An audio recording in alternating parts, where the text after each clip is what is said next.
Sous la glace, quand je m'immerge, la première chose qui me surprend agréablement, c'est que je n'ai pas froid. Il ne m'a pas menti, la combinaison fait vraiment le taf.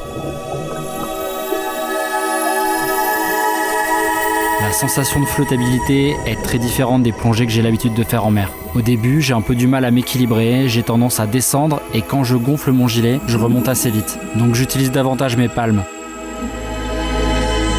Avec l'altitude, je vois que je me fatigue plus vite. Mais après quelques minutes, je prends le pli et je commence à être à l'aise. On a vraiment l'impression de pénétrer dans un autre univers. On voit le soleil qui transperce la glace et s'infiltre par les trous d'eau à la surface.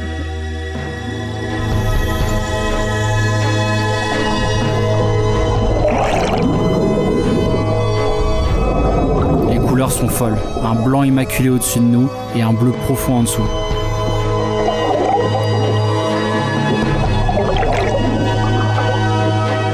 On retrouve la porte qu'on a sciée précédemment qui se transforme en planche de surf, puis en frisbee.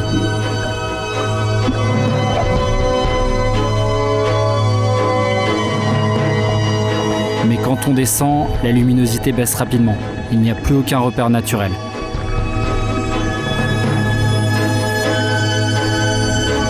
On perd vite la notion du haut et du bas.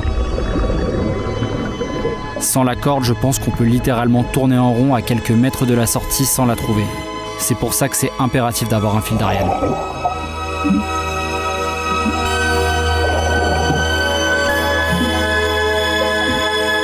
En remontant, on voit les bulles qui viennent s'écraser contre le plafond de glace.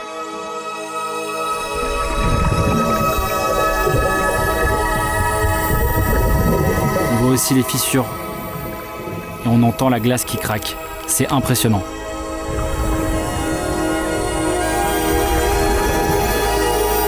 Mais ces plongées ne servent pas juste à s'émerveiller et à repousser nos limites. Elles permettent d'étudier les milieux polaires inaccessibles autrement.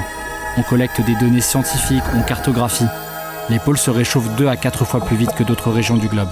Ça bouleverse l'habitat de nombreuses espèces. Par exemple, le phytoplancton dans les régions polaires diminue d'année en année. Et comme c'est le premier maillon de la chaîne alimentaire, ça a un impact sur toutes les espèces.